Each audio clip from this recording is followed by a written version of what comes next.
We're back on the show, 106.7 The Source, and that was The Canvas Waiting with Mercy. And we have Nathan of The Canvas Waiting on the phone with us as well. Are you still there? Yep, still here. All right, cool. Awesome. He survived through the break. Yeah, the whole blues. Yeah, the whole 2 minutes that it was. Yeah. So, what we're going to do now is, if we have time, we'll ask you a few more questions, but we do want to make sure that we have time for something that we like to do on the show called Rapid Fire.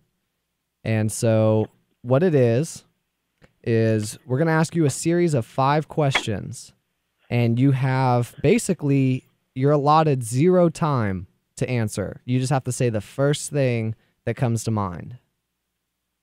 All right. All right. Just whatever X word reminds me of. Mm-hmm. Well, and it won't be a word, it'll be a sentence. We're going to ask you a question. That's what makes it really hard. We're going to ask you a question, and you just have to give an answer. So some of the, they'll be pretty easy. You'll see. All right, so here we go. Good.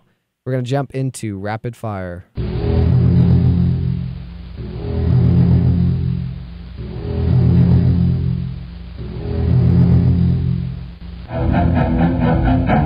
Rapid Fire. All right, so the first question in Rapid Fire, what is one thing that you must have at every show? Guitar picks. All right, question number 2. What is one thing that drives you crazy? Clutter, actually. All right, same. Question number 3, if we looked in your iPod, or if you don't have an iPod, your music list, what would we be surprised to find? I don't know. Lots of Kanye West, maybe. I don't know. I don't know if that's surprising or not. Well, it wasn't Miley Cyrus. Yeah, it's surprising because it's not Party in the USA. Yeah. Everyone has that now. I think I have that on my iPod, too. I'll be honest. But Okay, see, so he do knew I. that everybody else did, so it really didn't wasn't a tell- surprise. He's ahead of the Yeah. game. All right, question number 4, and this is a good one. I like this one. If your life were a movie, who would play you? What actor would play you if your life were a movie? I would like to be played by Leonardo DiCaprio because I think he's awesome, but my sister always tells me that I look like Shia LaBeouf, so maybe he would play me, for better or for worse. It's kind of a dramatic difference between the two. Yeah. Not necessarily in Yeah. a bad way either, though. No. I loved Shia Yeah, LaBeouf on I Even would much Stevens. prefer to be Leonardo DiCaprio, let's put it that way. Yeah, I'm not disagreeing with you on that one. All At right. least for the talent aspect. Yeah. Right. Question number 5. If you were trapped on a desert island and you only had one CD, what would that CD be? It would either be Ryan Adams' Heartbreaker or August and Everything After by the Counting Crows. Well, there you go. That is the Rapid Fire, your attempt, or our listeners, to better get to know you through quick fire questions. So you actually did really well. A lot of people don't do Good. so well at Rapid Fire. I guess the tension and the worry when we play the Jaws clip, it gets to them somehow. But Spencer, I think you like that last answer then, because he didn't say his own CD. Yeah, that was one of my favorites. Because if you say If my you- own CD, here's the it's a deal. promotion, right? You know. Well, it's a You could promotion, say, but you but already Spencer- know all your songs. Right, It's right. a waste of an option. Like, it's a waste of a choice. Have you had people actually say that they would take their own CD? All the time. Yeah. That's Well, and I strange. mean, honestly, if I were in an interview, I might say the same thing because it's a chance to plug your music again, you know? So I see, where they're coming from. That or they just really love their own music. Maybe they Yeah, have big egos. I guess so. Yeah, I just think it would, like, it just seems like a waste. Like, you could already sing your own songs. You don't need to take your own songs to listen to. I don't know. Yeah, that's definitely doesn't make sense to me, but, I guess I understand the promotional aspects. I'll leave you guys to promote the music, though. How about that? Yeah. Well, and that's our job too. Yeah, that's what we love to do. So a quick question. When did you get, and I don't know, Spencer, I don't think you asked this one, but when did you get your start as a musician? Like, what kind of prompted you to start music, get inspired, and go for it? I think I was in 8th grade, and hadn't really been to any concerts yet, and I went and saw MXPX, which is like an old punk rock band, and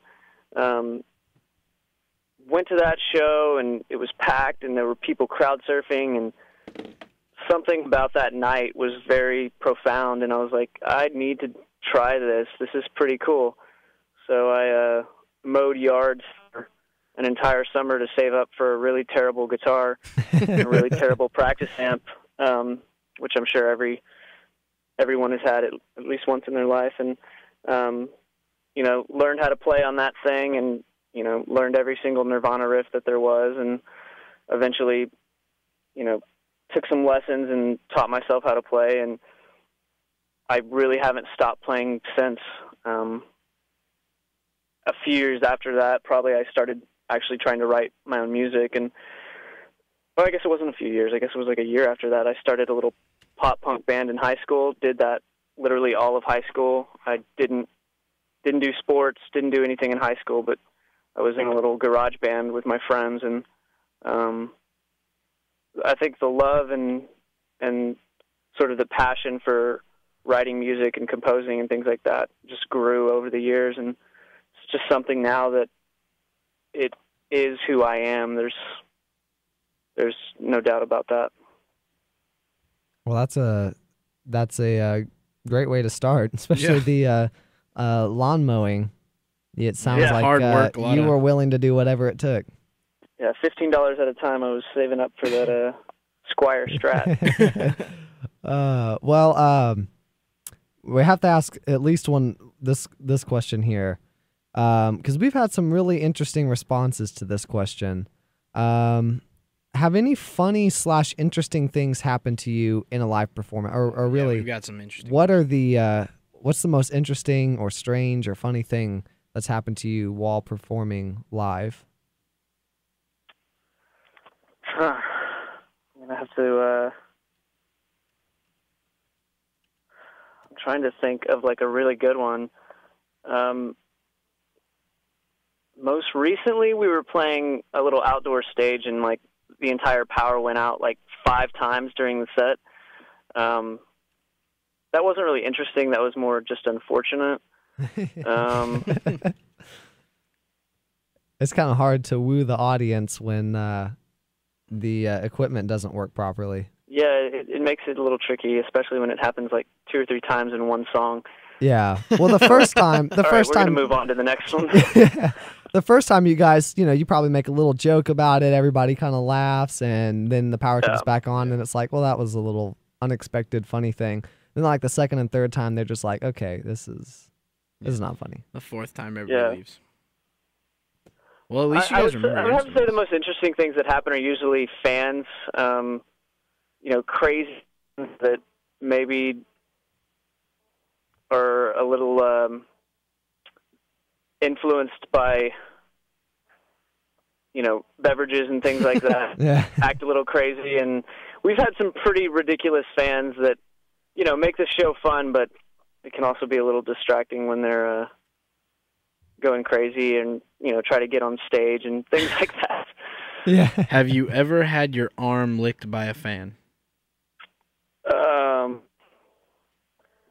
The fact that I even have to think about this is kind of weird. Yeah. He's not sure how to answer that one. I don't think so, but I guess it's possible. I can't remember a specific moment, and I feel like that would have stuck with me. So I'm going to go with no on. Well, look at all the great things you have to expect in the future. Yeah. You haven't made it big until someone's licked your arm. You got to play at Bums and Temple. Yeah, if you didn't know, that's actually how they seal a record deal. Yeah. Was licking your arm. Well, that's not actually true at all. I really hope that's not true. Yeah, because that would suck.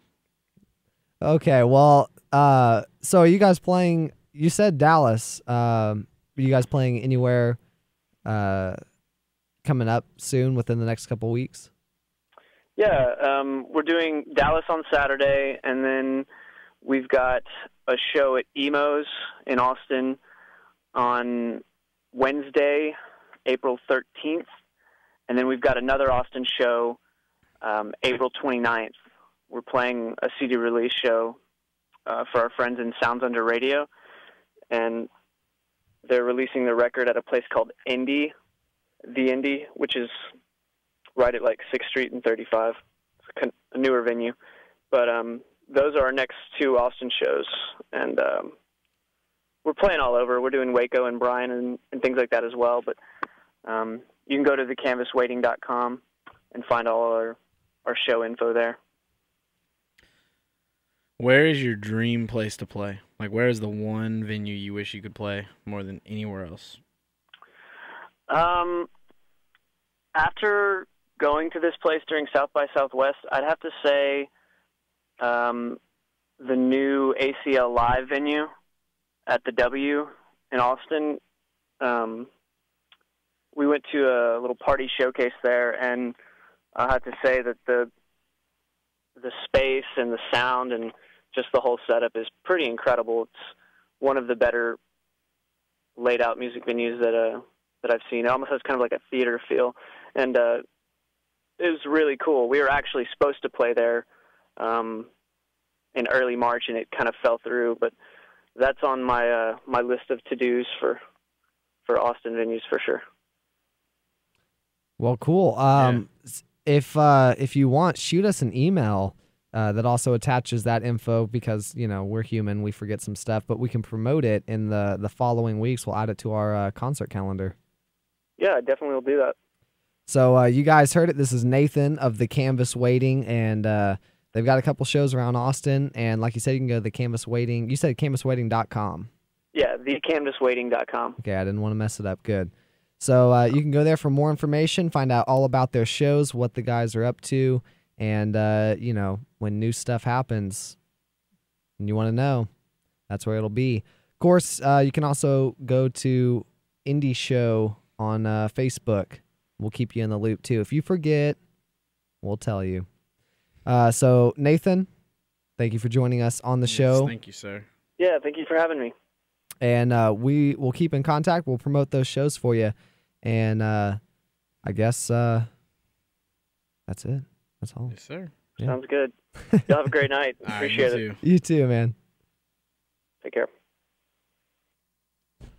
Don't you love it when we make the endings? We are so bad at hanging up on, like, even when we just talk to each other. I know. We're so terrible at ending like you'll phone say calls. goodbye. I say goodbye like 3 different times, know, but and in I do 3 too. different ways. Yeah. Because See I you don't later. know. Bye. Yeah. I'll talk to you later. When someone's like, talk to you later, then I'm like, okay. So then I say, all right, cool, talk to you later. And then I also add in, bye. Like, that's ridiculous.